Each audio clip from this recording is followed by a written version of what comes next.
Assalamualaikum warahmatullahi wabarakatuh. Perkenalkan, nama saya Nabila Firda Herliana dari kelas 11 MIPA 1 nomor absen 21 SMA Negeri 1 Gombong, ingin menjelaskan tentang gelombang stasioner dan gelombang berjalan. Yang pertama, kita mulai dari gelombang stasioner. Gelombang stasioner adalah hasil perpaduan dua buah gelombang yang amplitudenya selalu berubah. Artinya, tidak semua titik yang dilalui gelombang ini memiliki amplitudenya sama. Saat membahas gelombang stasioner, di sini akan bertemu dengan istilah perut dan simpul. Perut adalah titik amplitudo maksimum, sedangkan simpul adalah titik amplitudo minimum. Gelombang stasioner juga terbagi menjadi dua. Yang pertama adalah gelombang stasioner ujung bebas. Gelombang stasioner ujung bebas tidak mengalami pembalikan fase. Artinya, fase gelombang datang dan pantulnya sama. Dengan demikian, beda fasenya sama dengan nol.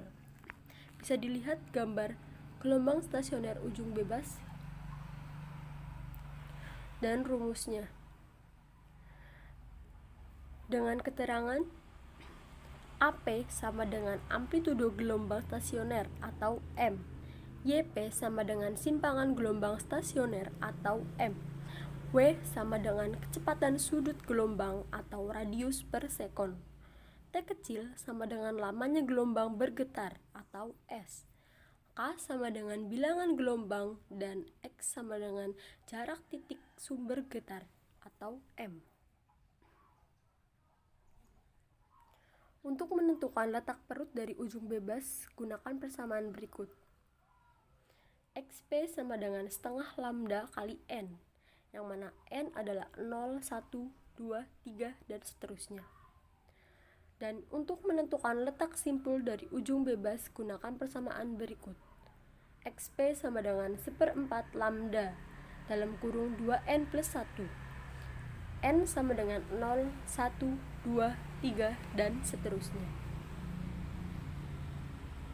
Selanjutnya adalah gelombang stasioner ujung tetap. Secara matematis, persamaan simpangan gelombang stasioner ujung tetap dirumuskan sebagai berikut.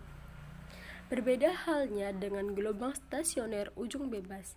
Pada ujung tetap terjadi pembalikan fase sebesar setengah pi, sehingga beda fasenya menjadi sebagai berikut.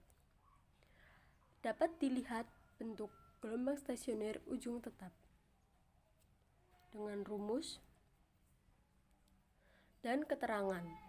AP sama dengan amplitudo gelombang stasioner atau M, YP sama dengan simpangan gelombang stasioner atau M, W sama dengan kecepatan sudut gelombang atau radius per sekon, T kecil sama dengan lamanya gelombang bergetar atau sekon, K sama dengan bilangan gelombang, dan X sama dengan jarak titik ke sumber getar atau M.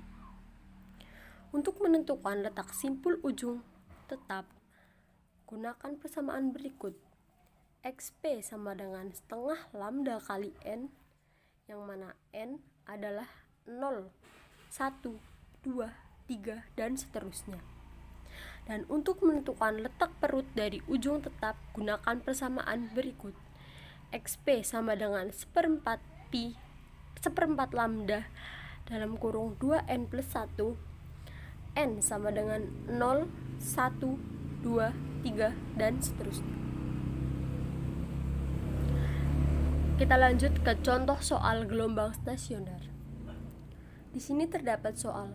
Akibat adanya pemantulan terbentuk gelombang stasioner dengan persamaan Y sama dengan 0,5 sin 0,5 pi x cos 10 pi t meter. Dari persamaan tersebut, kelajuan gelombang pantulnya adalah, di sini terdapat 5 option. Mari kita bahas. Berdasarkan persamaan di atas, diketahui soal ini merupakan gelombang stasioner ujung tetap. 2A sama dengan 0,5 meter atau A sama dengan 0,25 meter, K sama dengan 0,4 pi, dan W sama dengan 10 pi radius per sekon. Cara menjawab soal ini adalah sebagai berikut. Lambda sama dengan 2pi per K atau 2pi per 0,4 pi sama dengan 5 meter. F kecil sama dengan W per 2pi atau 10 pi per 2pi sama dengan 5 Hz. Dan V sama dengan lambda kali F atau 5 meter kali 5 Hz sama dengan 25 meter per sekon. Soal ini jawabannya E. Kita lanjut ke gelombang berjalan. Gelombang berjalan adalah gelombang yang memiliki amplitudo tetap. Artinya, setiap titik yang dilalui gelombang amplitudonya selalu sama besar. Rumus gelombang berjalan adalah sebagai berikut. Y sama dengan plus atau min A sin 2pi dalam kurung T kecil per T besar plus atau min X per lambda. Kemudian rumus kedua, Y sama dengan plus atau min A sin dalam kurung WT plus atau min K kali X. Dengan keterangan Y sama dengan simpangan atau M, A sama dengan amplitudo atau M, K sama dengan bilangan gelombang, W sama dengan frekuensi gelombang, T kecil sama dengan waktu atau sekon, dan X sama dengan jarak titik ke sumber atau M. Sifat gelombang berjalan. Yang pertama ada dibiaskan atau refraksi. Refraksi merupakan kondisi di mana adanya pergeseran arah rambat gelombang yang dikarenakan medium yang dilalui gelombang tersebut memiliki kerapatan yang berbeda. Contohnya, pada pensil yang dicelupkan ke gelas, maka kita akan melihat pensil tersebut seperti bengkok. Hal ini terjadi karena perbedaan medium perambatan pada gelombang cahaya. Yang kedua, ada dibelokkan atau difraksi. Difraksi pada gelombang berjalan merupakan proses terjadinya pembelokan gelombang ketika melalui celah tertentu dan akan semakin jelas terlihat saat celah yang dilewati semakin sempit. Yang ketiga ada dipantulkan atau refleksi. Refleksi atau dipantulkan atau pantulan gelombang merupakan pembalikan arah rambat pada gelombang yang disebabkan adanya benturan dengan medium lain yang tak bisa ditembus oleh gelombang. Yang keempat ada perubahan bentuk atau dispersi.